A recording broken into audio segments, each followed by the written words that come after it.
తాకట్టులో ఉన్న బంగారాన్ని విడిపించి ఆ రోజు ఆన్లైన్ ధరకే కొంటుంది కొమ్మూరి గోల్డ్. మీ ఇంట్లో ఏసీ ఉందా? రెగ్యులర్గా గంటల కొద్దీ ఏసీని వాడుతున్నారా?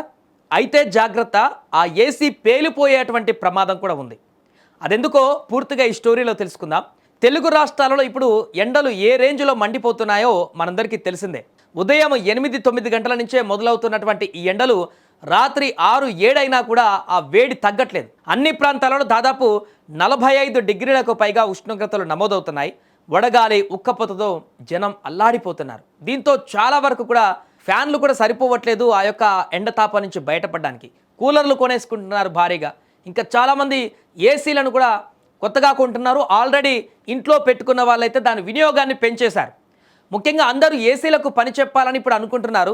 బయటికి వెళ్ళి ఇంటికి వస్తే ఏసీ ఆన్ చేయకుండా కూర్చోలేనటువంటి పరిస్థితి ఏర్పడింది. ఇందుకోసం వాటిని రెడీ చేస్తుంటారు. అయితే ఏదైనా ఒక వస్తువు కొన్ని రోజులు పని చేయకుండా పక్కన పెడితే అది దాని సామర్థ్యాన్ని కోల్పోతుంది. అందుకే సమ్మర్లో ఎక్కువగా వాడుతుంటారు ఏసీలని. మిగతా కాలాలలో ఇంట్లలో ఏసీ ఉంటుంది కానీ దాన్ని రెగ్యులర్గా వాడేటువంటి పరిస్థితి ఉండదు.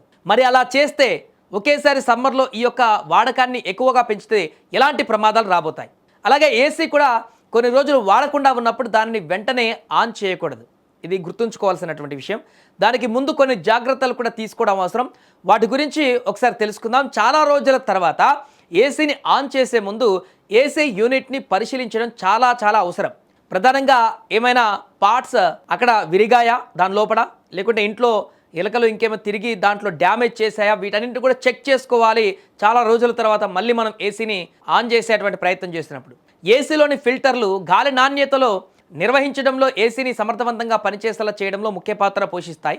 కాబట్టి ఏసీని ఎక్కువసేపు ఉపయోగించినప్పుడు దుమ్మి ధూళి మొదలైనటువంటి ఫిల్టర్లు కూరుకుపోయి గాలి ప్రవాహాన్ని అడ్డుకొని ఏసీ సామర్థ్యాన్ని తగ్గిస్తుంది. కాబట్టి ఏసీ ఫిల్టర్ని సరిచూసుకొని దాని స్థానంలో కొత్తది కూడా పెట్టుకోవడం చాలా ఉత్తమం. ఇంట్లో చిన్నపిల్లలు వృద్ధులు ఉన్నటువంటి వారు డబ్బు అప్పు చేసి మరీ ఏసీలు పెట్టిస్తున్నారు ఈ మధ్యకాలంలో. అయితే వాటిని సరిగా మెయింటైన్ చేయలేక ప్రమాదాల బారిన పడుతుంటారు. సో అయితే ఏసీలు వినియోగించేటప్పుడు కొన్ని జాగ్రత్తలు పాటించాలి. అలాంటి ప్రమాదాల బారిన పడకుండా ఉండాలంటే ఈ జాగ్రత్తలు పాటిస్తే ఎలాంటి ఇబ్బంది లేకుండా ముందుకు వెళ్ళొచ్చు. ఎలా పడితే అలా వాడితే మాత్రం అది బ్లాస్ట్ అయ్యేటువంటి అవకాశం ఉంటుంది. ఇప్పటికే చాలా వార్తలు మనం చూసాం. ఇళ్లలో ఏసీలు పేలిపోయినటువంటి ఘటనలు ఈ మధ్యలో హైదరాబాద్లో కానీ ఇతర ప్రాంతాల్లో కూడా పెరిగిపోతున్నాయి. ఏసీ పేలకుండా పాడవకుండా ఎక్కువ రోజులు మనడానికి నిపుణులు చెప్పేటువంటి టిప్స్ ఏంటో కూడా ఒకసారి మనం పరిశీలిద్దాం. దాంట్లో number 1, loose connection, short circuit, wiring సరిగా లేకపోవడం, ఏసీ వైర్లను ఎలకలు కొరకడం వంటి కారణాల వల్ల కూడా మనకు తెలియకుండానే ఈ యొక్క పేలుడు సంభవించేటువంటి ఛాన్స్ ఉంటుంది. కాబట్టి ఈ విషయంలో జాగ్రత్త పడాలి. ఇక నెంబర్ 2 విషయానికి వస్తే కొన్నిసార్లు కరెంట్ వోల్టేజ్ హెచ్చుతగ్గుల కారణంగా ఏసీలోని భాగాలు దెబ్బతింటాయి. ఒకసారి హై వోల్టేజ్ కరెంట్ కానీ లో వోల్టేజ్ కరెంట్ కానీ ఇలాంటివి వచ్చినప్పుడు ఆ పవర్ సర్క్యూట్ అనేటిది ఏసీలో ఉన్నటువంటి కాయిల్స్ని దెబ్బతీసేటువంటి అవకాశం ఉంటుంది. ఇలాంటి సందర్భాలలో ఏసీ కూడా పేలొచ్చు. అందుకే స్టెబిలైజర్ను ఉపయోగించడం ఉత్తమం. ఇక 3వది, కొత్త ఏసీని ఇన్స్టాల్ చేసేటప్పుడు అనుభవం ఉన్నటువంటి టెక్నీషియన్తో ఫిట్ చేయించాలి.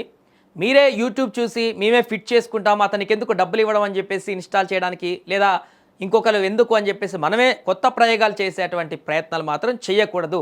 అది బెడిసి కొడుతుంది. ఇక నెంబర్ 4, ఏసీలోని ఫిల్టర్లను తరచూ శుభ్రం చేయాలి. రెగ్యులర్గా వాడుతున్నా కూడా మరలా 10 days 15 days లేకుంటే 1 monthకి ఒకసారి ఖచ్చితంగా ఫిల్టర్ని క్లీన్ చేసుకోవాలి.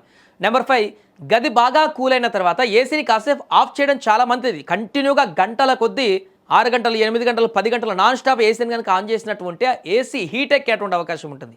ఏసీని సమయానికి సర్వీసింగ్ కూడా చేయించాలి. నెంబర్ 6 ఇది.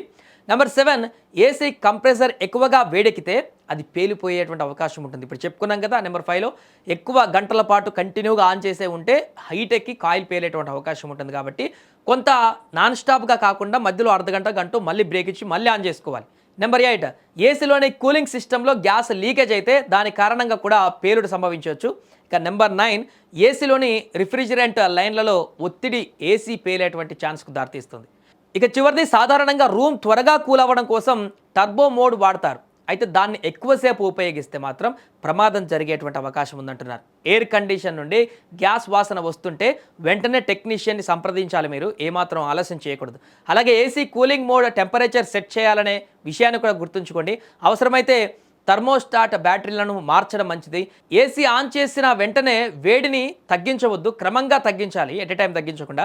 ఇది ఏసీ సిస్టమ్ పైన అనవసరమైనటువంటి ఒత్తిడిని నివారిస్తుంది. ఏసీ ఆన్ చేసిన తర్వాత యూనిట్ నుంచి ఏవైనా శబ్దాలు కానీ, కంపనాలు కానీ, వాసనలు కానీ వస్తున్నాయో లేదో కూడా గమనించాలి. మీ దృష్టికి ఏవైనా సమస్యలు వస్తే వాటిని ఏసీ మెకానిక్ ద్వారా రిపేర్ చేయించాలి, కానీ మీరు మాత్రం సొంత ప్రయోగాలు చేయకూడదు. అంటే ఫిల్టర్ల వరకు క్లీన్ చేసుకొని చెక్ చేసుకోవడం ప్రాథమికంగా మనం చేయొచ్చు, కానీ ఇంకా ఇలాంటి వాసనలు రావడం కానీ, అందులో కానీ కాలిపోయినటువంటి వాసనలు రావడం కానీ, ఇంకేమైనా లీకేజ్ సమస్యలు ఉంటే మాత్రం వెంటనే కూడా ఏసీ టెక్నీషియన్ పిలిపించుకొని దానికి సంబంధించిన సమస్య ఏంటో కూడా చూపించుకోవడం చాలా ఉత్తమం. ఏదేమైనా కూడా ఎండాకాలం చాలా ఎక్కువగా ఏసీలు వాడుతుంటారు కాబట్టి అందరూ జాగ్రత్తగా ఉండడం మంచిది.